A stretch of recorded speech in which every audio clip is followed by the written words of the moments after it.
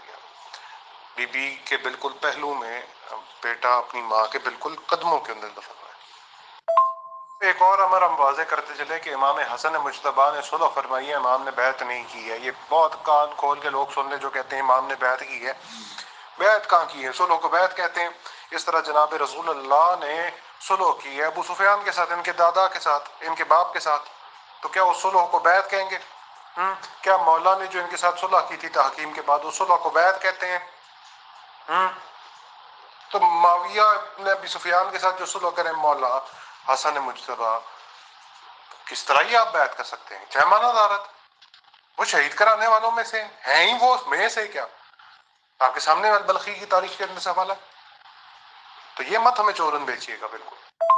دیکھا جی آپ نے کہ والد گرامی قدر کے بعد اب بڑے بھائی کے ساتھ بھی، اور بڑا بھائی بھی کوئی عام بڑا بھائی نہیں، امام حسن مجتبیٰ فرزند زہرا سلام اللہ علیہ، ان کو شہید کرا دیا ان کی آنکھوں کے سامنے۔ ہمارے پاس جو حدیث ملتی ہیں ان کے اندر جو ذکر ہے، جب امام شہید ہو رہے تھے تو امام کا رنگ بالکل پیل گرین، اس لفظ کو کہتے ہیں، اور عربی زبان میں ایک لفظ پیل گرین رنگ کے امام ہو رہے تھے۔ تو امام کو مولا نے کہا کہ مولا کیا ہو گیا آپ کو؟ تو کہا کہ مجھے زہر دیا گیا، رسول اللہ کی بات سچی ہے۔ تو یعنی کہ امام کو پہلے سے خبر تھی، امام کو خبر تھی۔ اور جس طرح امام کو شہید کیا گیا، جس طرح مدائن کے اندر امام کو زہر دیا گیا، جس طرح ان کے لیے سیکورٹی تھریٹ بنائی گئی، ہر بندہ جاسوس ان کا، کس طرح امام کا ہر لمحہ یہ مانیٹر کرتے تھے، کس طرح امام کے بالکل پاس تھے، یہاں تک کہ بیوی کو خرید لیا۔ اس سے بڑا ظلم کیا ہو کہ امام کو ٹارچر کیا انہوں نے صلح کے بعد۔ کہتے ہیں کہ جی امام کے ساتھ صلح کر لی، امام کو ہم نے پیسے دے دیے۔ پیسے کیا دیے؟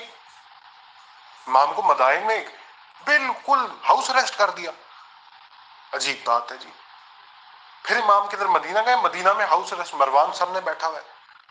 اب یہ مروان کون تھا؟ ذرا مروان کے اوپر بھی میں ایک دو باتیں کرتا چلوں۔ یہی مسند ابی اعلیٰ ہے، بڑی ان کی مشہور حدیث کی کتاب ہے۔ اس کے حدیث نمبر 6733 ہے کہ حضرت ابو یحییٰ نخعی سے روایت ہے کہ امام حسن و حسین کے پاس سے مروان گزرا، اس نے ان کے لیے بری بات کی۔ بری بات کیا کی تھی؟ وہ ایک اور حدیث کے تصریح کی، یہ تو ہیں ہی لعنتی لوگ ہیں معاذ اللہ، استغفر اللہ۔ پس حضرت امام حسن یا امام حسین نے فرمایا، پھر قسم بخدا اللہ نے تجھ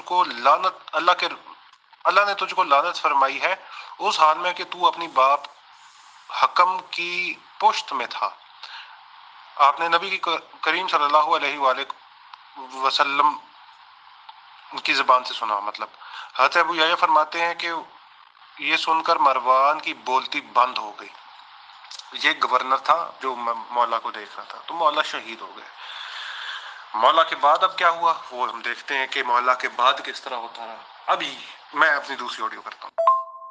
تو جی یہ بات ہو گئی کہ امام نے نہ بیعت کی، امام شہید ہو گئے۔ اور یاد رکھیں کہ امام معصوم کسی کی بیعت نہیں کرتا۔ بیعت کا ہی تو رولا تھا یزید کا، بیعت کا ہی تو مسئلہ تھا۔ وہ کہتا تھا بیعت کر لو، مولا کہتے تھے نہیں کرتا۔ وہ یہ نہیں کہہ سکتا تھا بھائی تمہارے بڑے بھائی نے میری باپ کی کر لی تھی، تو تمہیں کیا ہے جو میری نہیں کرتے؟ یہ بات ہو سکی؟ یہ مولا کو کہہ سکے ان کے والد کہ بھائی تمہارے بھائی نے میری کر لی، میرے کہنے پہ تم میرے بیٹے کی نہیں کرتے؟ تو جرات کسی کی نہیں ہوئی امام کو یہ دلیل دینے۔ اس کے بعد صحابی رسول اللہ کے ساتھ، اچھا یہ ہمیں مت بتائیے گا کہ جی اس وقت پیسہ مسلمانوں کے پاس آ گیا، عروج پہ چلے گئے، علم و معرفت پھیل گئی، یہ ہو گیا وہ ہو گیا، لٹرم پٹرم مسلمان چھا گئے۔ یہ ہمارے سامنے بات نہ کیجیے گا، یہ آپ کی سچائی کی دلیل نہیں ہے۔ آج سپر پاور امریکہ ہے، نیکسٹ سپر پاور چائنا ہے، وہ مسلمان ہے۔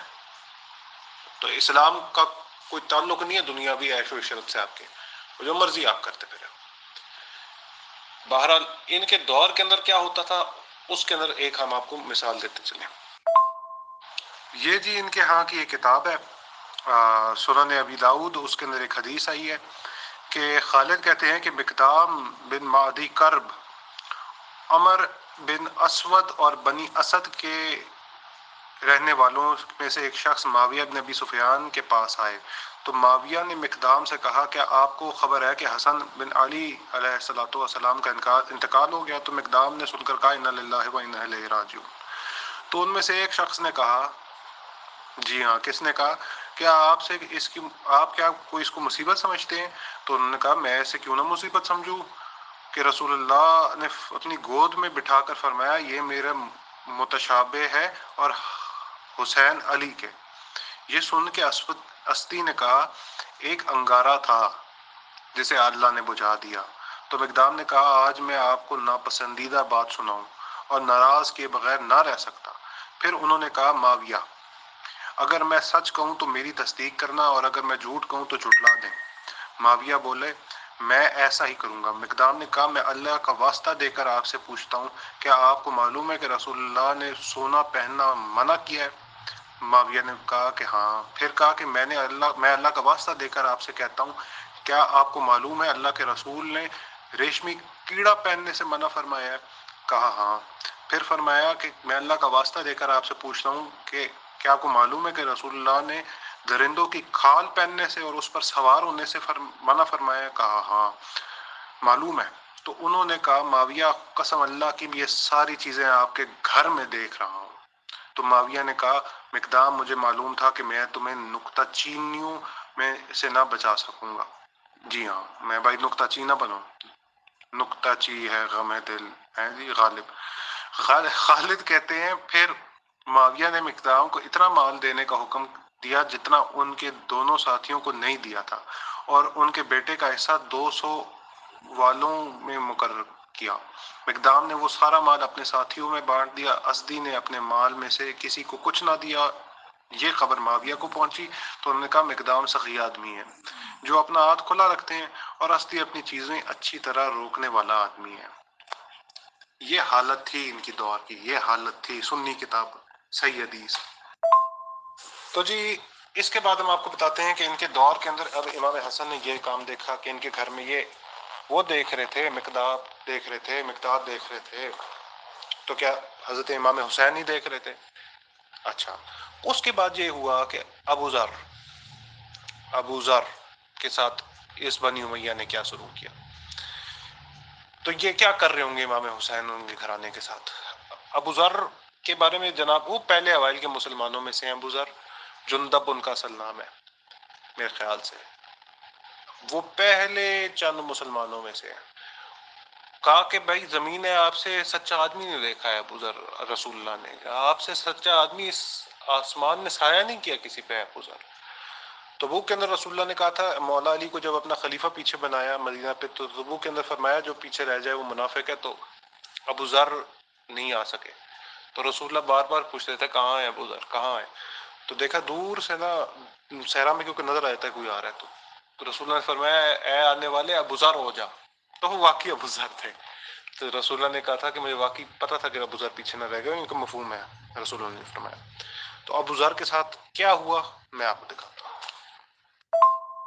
اچھا جی حضرت ابو ذر غفاری رضی اللہ عنہ شام گئے تو ان کو معاویہ کی کرتوتیں معلوم ہوئی، تو انہوں نے معاویہ کے خلاف آواز اٹھائی، تو معاویہ نے جھوٹا الزام لگا کر ایک خط حضرت عثمان کے دور میں حضرت عثمان کو لکھا، تو عثمان نے معاویہ کا ساتھ دیا۔ عثمان نے حضرت ابو ذر کی سرزنش کی اور ان کو جلا وطن کر دیا، ویرانے میں آپ کا انتقال ہوا۔ یہ ابن قیم لکھ رہے ہیں۔ ابن قیم آپ کو پتہ ہے کون ہے، سنیوں کا نام سنا ہے ان کا، کتنے بڑے عالم ہیں۔ تو اشیاء مولا کے شیعوں کے ساتھ کوئی اچھا سلوک نہیں کیا جا رہا تھا۔ اب آپ نے کیونکہ دیکھ لیا، اب ان کی طاقت میں آنے کے بعد انہیں کیا کیا، انہوں نے بالکل ایسا ایک کام کیا ایک صحابی رسول اللہ کے ساتھ، ان کا نام ہے حجر ابن عدی کا قتل، ایک اور مقدمہ جو ان پہ بنتا ہے۔ میں چیدہ چیزیں بتا رہا ہوں تاکہ ہم آگے چلتے جائیں۔ حجر ابن عدی کو قتل کر دیا۔ حجر ابن عدی کا قتل، یہ ایک صحابی رسول اللہ ہے اور ان کو معاویہ بن ابی سفیان کے دور میں ہی شہید کر دیا گیا تھا۔ وہ کیسے شہید کیا گیا تھا آئیں وہ دیکھتے ہیں۔ جی آل صحابہ فی تمیز صحابہ، اس کا ہم نے چھوٹا سکین بنایا تھا کہ وہ صحابی تھے، ایک تو اس کے سے یہاں سے کام جاتا ہے۔ یہ کس کے؟ ابن عبد البر مالکی الاندلوسی، بہت بڑا عالم۔ کیا ثابت ہوتا ہے؟ وہ صحابی تھے، جنگ جمل و صفین میں مولا علی علیہ السلام کی فوج میں تھے، اور صفین میں تو عمراء میں سے تھے۔ بہت چھوٹا لکھا ہے اس لیے بہت قریب سے پڑھنا پڑ رہا ہے۔ زیاد کو خطبہ لمبا کرنے پر روکا تو اس نے معاویہ کو شکایت لکھی۔ معاویہ نے قیدی بنا کر بھیجنے کا حکم جاری کیا اور قتل کا حکم کر دیا۔ حضرت حجر نے فرمایا ان کی وصیت میں کہ مجھے اسی حال میں دفن کرنا کہ میں اپنے مقدمہ بارگاہ رب العزت میں یوں ہی اسی حالت میں رکھوں۔ تو حضرت معاویہ کیا فرماتے تھے اس بارے میں؟ البدایہ والنہایہ لابن کثیر بہت بڑے عالم ہیں، حضرت معاویہ فرمایا کرتے تھے کہ جب ان کی وفات کا وقت قریب آیا تو انہوں نے 3 مرتبہ اپنے آپ کو کہا، اے حجر ابن عدی، تیرے قتل کا جواب کا دن بہت طویل ہے، اے حجر ابن عدی، تیرے قتل کا جواب کا دن بہت طویل ہے، اے حجر ابن عدی، تیرے قتل کے جواب کا دن بہت طویل ہے۔ نہیں کرنا تھا نا جی، نہیں کرنا تھا۔ اچھا جی، پڑھنے والوں کے لیے یہ بھی میں لگاتا چلوں، کیونکہ میں نے آگے بات کرنی ہے، تو میں آپ کو یہ دکھاتا چلوں کہ یہ جی دیکھ لیں، اس کے اندر مفصل مستدرک الحاکم حصہ پنجم جلد پنجم کے اندر مفصل بیان ہے حجر ابن عدی کی شہادت کا۔ جنہوں کو پڑھنا ہوگا وہ یہاں سے پڑھ لیں گے، تصریحات ہم نے لگا دی ہیں۔ اچھا جی، ان سب باتوں کے بعد پہلی بات یہ ہمیں سمجھ آئی کہ جی پہلی صلح کی شرط ٹوٹ گئی، پہلی ایک شرط ٹوٹ گئی کہ مطلب کہ وہ تو قتل کر رہے تھے مولا کے شیعوں کو، مولا نے منع کیا تھا کہ نہ قتل کرنا، انہوں نے قتل کیا۔ حجر ابن عدی ایک بہت بڑے شیعہ ہیں مولا کے، میں ایک صرف بتا رہا ہوں، اور انہوں نے کیا کیا بصر ابن ابی ارطاط کی بدماشیاں، کہ وہ جاتا تھا ایک لمبا سفر کرتا تھا، جس بچے کا نام بھی علی تھا اس کو بھی مار دیا کرتا تھا۔ بصر ابن ابی ارطاط کی بدبختیاں اور بدماشیاں کسی سے چھپی بھی نہیں ہیں، انہی کے جرنیلوں میں سے ایک جرنیل تھے۔ بہت کچھ ہوا، مال غنیمت کے اندر غبن شروع ہو گیا، جس طرح پہلے عمری دور کے اندر بھی ہوتا رہا تھا، اور اس کے بعد مطلب کہ گورنرز کا برا حال، بادشاہت، سونے کا استعمال، ریشمی کپڑا، اسلام مطلب امپیریلزم کے اندر چلا گیا تھا۔ مولا دیکھ رہے تھے کہ ان کے نانا نے جو جن عرابیوں کو وَيُزَكِّيهِمْ وَيُعَلِّمُهُ الْكِتَابَ وَالْحِكْمَةَ وَإِنْ كَانُوا فِي قَبْلِ ضَلَالٍ مُبِينٍ، جو اس سے پہلے کھلی گمراہی میں پڑے ہوئے تھے، جن کو نہ طہارت کے مسئلے پتہ تھے، نہ نجاست کے مسائل پتہ تھے، جن کو نہ وضو کرنے کا طریقہ پتہ تھا، جن کو نہ تیمم کرنے کا طریقہ پتہ تھا، جن کو نہ نکاح کرنے کے سلیقے پتہ تھے، جن کو نکاح کے مسائل نہ پتہ تھے، ان کو بادہ نشینوں کو وہاں سے نکال کر کیا طاقت بنا دیا، اور اب وہ طاقت عیش و عشرت میں پڑ گئی ہے، اور نانا کا دین کدھر گیا، نانا کا مشن کدھر گیا؟ تو مولا کے دل پہ کیا گزرتی ہوگی، یہ آپ سب کے سامنے، وہ کیا آپ خود سمجھدار لوگ ہیں۔ مولا وہ آدمی کہ جنہوں نے اپنے نانا کو بہت قریب سے دیکھا ہے جی، کاندھے پر چڑھ کے دیکھا ہے، اور کئی مرتبہ دیکھا ہے۔ بہرحال ایک صلح کی شرط تو ٹوٹی، اب ہم دوسری شرط کی طرف آتے ہیں کہ مولا کو گالیاں نہیں دی جائیں گی۔ اس کے بعد یہ ہے کہ مولا کے سامنے صلح کی شرط ٹوٹ کی گئی، کسی سے بات چھپی ہوئی نہیں ہے کہ معاویہ کے دور کے اندر مولا کے اوپر لعن طعن ہوتی تھی۔ پچھلی دفعہ ہم نے حضرت سعد بن ابی وقاص کے بارے میں بات کی، خود حضرت معاویہ کے دور کے خود، بلکہ وہ خود حدیث 6220 ہے صحیح مسلم کی، کہ صاحب ابن ابی وقاص کو کہتے ہیں کہ بے سب۔ اچھا، کئی لوگ کہتے ہیں کہ اس کو گالی نہ کہو، مجھے پتا تھا کہ عثمانی صاحب نے کہا ہے تنقید کہہ دو، تو علی پہ تنقید کرنا جائز تھا، تو ہمیں اجازت کیوں نہیں دیتے کہ ہم ان سے پرانے قبل جو تھے خلفاء ان پہ تنقید کریں؟ ہمیں دینا اجازت، ہمیں دینا، نہیں دیا کرتے، بس ہی کیا کر سکتے ہیں، سب کا مطلب گالی ہے۔ کیسے ہمیں پتہ چلتا ہے؟ ایک اور حدیث ہے کہ جس کے اندر کہا جاتا ہے کہ سہل بن سعد الساعدی کو کہ کہو لعن اللہ ابا التراب معاذ اللہ نقل کفر باشد کہ اللہ، میں الفاظ نہیں پڑھ، ترجمہ کیا کروں، بس کیا حضرت علی کے لیے، حضرت علی پہ لعن کرتے، یہ اللہ ان کو بدبختوں کو برباد کرتے۔ تو یہ کیا کرتے تھے یہ لوگ، یہ ان کا نصب العین تھا۔ اب 90 سال ممبروں سے اسٹیٹ سپانسرڈ پروپیگنڈا جس کو کہتے ہیں مولا کے خلاف، سلینڈر کیمپین جو ہوتی ہے وہ چل پڑی، ان کے باپ کو تم گالیاں نکالتے ہو، ان کے سامنے گالیاں نکالتے ہو۔ کتنی احادیث ہے، میں دکھا نہیں رہا وقت کی قلت کی وجہ سے، کہ جی مولا کو سامنے منہ پہ کہہ رہے ہیں لوگ کہ تم جانتے، میں مروان کی ایک حدیث تو دکھا دیا نا۔ تو مطلب کیا چاہتے ہیں مولا سے، کہ مولا اور کتنا صبر کریں، مولا کیا کرتے ہیں؟ اور اس کے بعد یہ ہے کہ مولا کے سامنے صلح کی شرط ٹوٹ کی گئی، کسی سے بات چھپی ہوئی نہیں ہے کہ معاویہ کے دور کے اندر مولا کے اوپر لعن طعن ہوتی تھی. پچھلی دفعہ ہم نے حضرت سعد ابن ابی وقاص کے بارے میں بات کی. خود حضرت معاویہ کے دور کے خود، بلکہ وہ خود حدیث 6220 ہے صحیح مسلم کی کہ سعد ابن ابی وقاص کو کہتے ہیں کہ بے سب. اچھا، کئی لوگ کہتے ہیں کہ اس کو گالی نہ کہو. مجھے پتا تھا کہ عثمانی صاحب نے کہا ہے تنقید کہہ دو، تو علی پہ تنقید کرنا جائز تھا، تو ہمیں اجازت کیوں نہیں دیتے کہ ہم ان سے پرانے قبل جو تھے خلفاء ان پہ تنقید کریں؟ ہمیں دینا اجازت، ہمیں دینا نہیں دیا کرتے. بس یہ کیا کر سکتے ہیں، سب کا مطلب گالی ہے. کیسے ہمیں پتہ چلتا ہے؟ ایک اور حدیث ہے کہ جس کے اندر کہا جاتا ہے کہ سہل ابن سعد الساعدی کو کہ کہو لعن اللہ و بالتراب معاذ اللہ، معاذ اللہ نقل کفر کفر باشد کہ اللہ، میں الفاظ نہیں پڑھ ترجمہ کیا کروں، بس کیا حضرت علی کے لیے، حضرت علی پہ لعن کرتے، یہ اللہ ان کو بدبختوں کو برباد کرتے.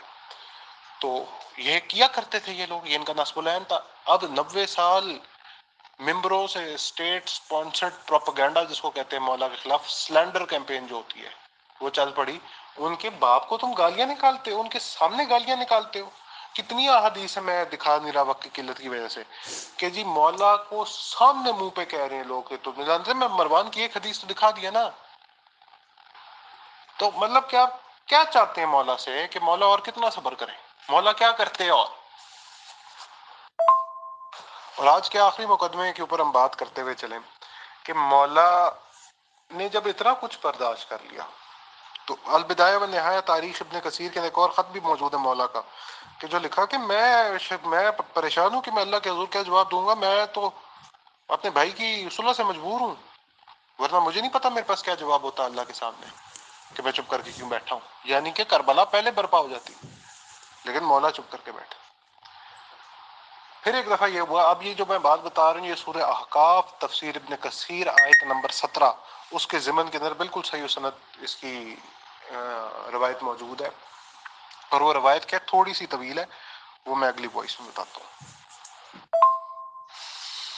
حضرت عبد الرحمن ابن ابی بکر، حضرت ابو بکر کے بیٹے، وہ ایک بیٹھے ہوئے تھے مدینہ میں ایک دن مسجد میں.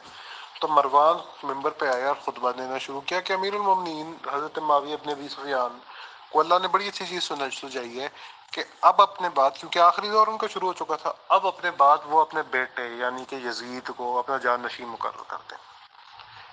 یہ لوگ پوچھتے ہیں نا یزید کیسے طاقت میں آئے، یہ ایسے طاقت میں آئے، ان کے ابا جی نے ان کو اپنا کراؤن پرنس لگایا تھا. حضرت ابو، اور آگے کہا کہ اس طرح سجائیے کہ جس طرح ابو بکر نے بھی اپنے بعد عمر کو لگا دیا. دلیل دیکھیں، دلیل دیکھیں اس کی. مروان تیز تو بڑا، اس کی مروان تیز تو بڑا تھا. تو کہتا ہے کہ جس طرح ابو بکر نے اپنے بعد عمر کو لگایا، اس طرح معاویہ اپنے بعد یزید کو لگا رہا ہے. تو آگے حضرت عبد الرحمن ابن ابی بکر ترجمان تو نے اٹھ کے کہا کہ کیوں جھوٹ بولتا ہے، میرے والد کا نام لیتا ہے، کیوں جھوٹ بولتا ہے ابو بکر کا بیٹا؟ اس نے یہ کہا تم تو کیسر و کسرا یعنی کہ رومن اور پرشینز کی طریقے پہ چل رہے ہو کہ اپنے بعد کسی بیٹے کو لگا دو، میرے باپ کا تو نام نہ لے. تو مروان نے کہا پکڑو اس کو، پکڑو پکڑو گرفتار کرو. وہ دوڑ کے اپنی بہن حضرت عائشہ رضوان اللہ کے گھر چلے گئے. تو ادھر جانے کے بعد وہ مروان باہر آیا اور اس نے کہا کہ اے آل ابی بکر، تیرے لیے تو یہ آیت نازل ہوئی قرآن میں کہ ہم مر جائیں گے تو ہمیں اٹھایا جائے گا، یہ اگلوں کی کہانی ہے. تو سورہ احقاف کی ہے. تو بی بی نے اندر سے کہا کہ بی بی عائشہ نے کہ اس کو زبان بند کر، کہ مروان پہ ایک لعنت ہم نے اوپر دکھائی، یہ دوسری لعنت ہے کہ تیرے پہ تو رسول اللہ نے اس وقت لعنت کر دیکھی کہ جب تو اپنے باپ کی پشت میں تھا. رسول اللہ نے فرمایا حکم پہ لعنت، حکم کی پشت سے نکلنے والے پہ لعنت. تو یہ چپ کر گیا. یہ حال تھا، ایسے یہ طاقت میں آیا یزید ابن معاویہ ابن ابی سفیان. تو ان کے ساتھ کیا سلوک رہا، پھر ریاست کے ساتھ کیا سلوک رہا، پھر دین کے ساتھ کیا سلوک، سب بیڑا غرق ہو گیا، سب بیڑا غرق ہو گیا. اور اب یزید صاحب آ گئے طاقت میں. واہ بھائی واہ، واہ بھائی واہ، سبحان اللہ، سبحان اللہ. اب مولا مجبور تھے کہ اگر یہ کام ہو جائے تو پھر مولا کو وہ کرنا ہے جو مولا نے کیا. تو لہٰذا اگلی دفعہ کہ جب ہم اس کے بارے میں اگلی دفعہ بات چیت کریں گے تو انشاءاللہ دیکھیں گے کہ مولا کا قیام جب مولا نے کیا، مولا کے قتل کے وارنٹ، مولا کے اریسٹ وارنٹ، مولا کس طریقے سے مدینہ سے اپنے نانا کا گھر چھوڑ کے مکہ گئے حج کرنے، اور پھر حج کو بھی چھوڑ کے، کیونکہ حج پہ بھی قتل کے وارنٹ نکل آئے تھے کہ بیعت نہیں کرتے تو قتل کر دو، تو پھر مولا نے قصد کیا کہ میں کربلا چلوں، کوفے جاؤں، تو کوفے جاتے ہوئے ان کا راستہ روکا گیا اور ان کو کربلا لے لیا گیا۔ اور پھر کربلا کیسے آئے مولا، پھر کس طرح 7 دن بعد پانی بند کرنے کے بعد اب جس طرح 9 محرم آ رہی ہے، اب شہادت آل محمد کے دن شروع ہیں 2، اب وہ شہید ہونا شروع ہو جائیں گے، اور 10ویں کو مولا کو شہید کر دیا گیا انشاءاللہ۔ اور اس کے بعد کیا ہوا یہ سب کچھ ہم ڈسکس کریں گے۔ وعلیکم ورحمۃ اللہ وبرکاتہ to all dear group members of pure discussion group. اور اس طرح سے محترم سید ابراہیم شاہ، السلام علیکم ورحمۃ اللہ وبرکاتہ to all dear group members of pure discussion group.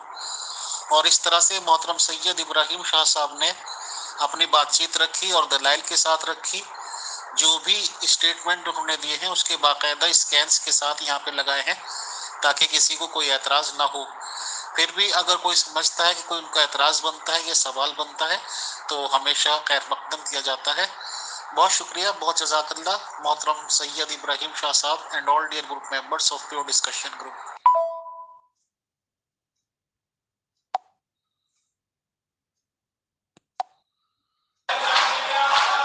Muharram کی سوگوار فضا ہندوستان میں بھی ہر طرف سایہ فکن ہے، اور شیعہ مسلمانوں کے علاوہ ہندو، سکھ اور اسلام کے دوسرے مکاتب فکر بھی محرم میں مخصوص طریقے سے رسومات ادا کر کے کربلا کے شہداء کو خراج عقیدت پیش کر رہے ہیں۔ میرے حسین کی خواہش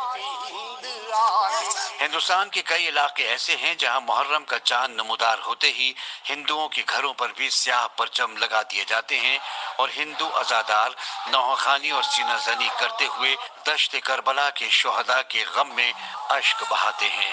یہ ہمارا جو تعزیہ ہے یہ پشتینی ہے، مطلب سمجھ لیجیے 3 پیڑھیوں سے اٹھ رہی ہے۔ مظلوم حسین کسی ایک قوم کے نہیں ہیں، اور معصوم نے جو شہادت دی پوری انسانیت کے لیے دی۔ حسینی برہمن ہر سال مخصوص انداز میں محرم مناتے ہیں اور نواسے رسول حضرت امام حسین علیہ السلام اور ان کے 72 باوفا ساتھیوں سے اپنے عشق کا اظہار کرتے ہیں۔ اور دنیا عقل جتنی بھی سمجھی ہے آج تک، اس میں بہت بلند ہے رتبہ حسین کا۔ دلوں پہ نقش ہے بے پردگی کا وہ منظر، رشی پانڈے اور راجو پانڈے ایسے نوحہ خواں ہیں جو ہندوستان کے مختلف علاقوں میں جا کر نوحہ خوانی کرتے ہیں اور اہل بیت علیہم السلام سے اپنی انسیت کا اظہار کرتے ہیں۔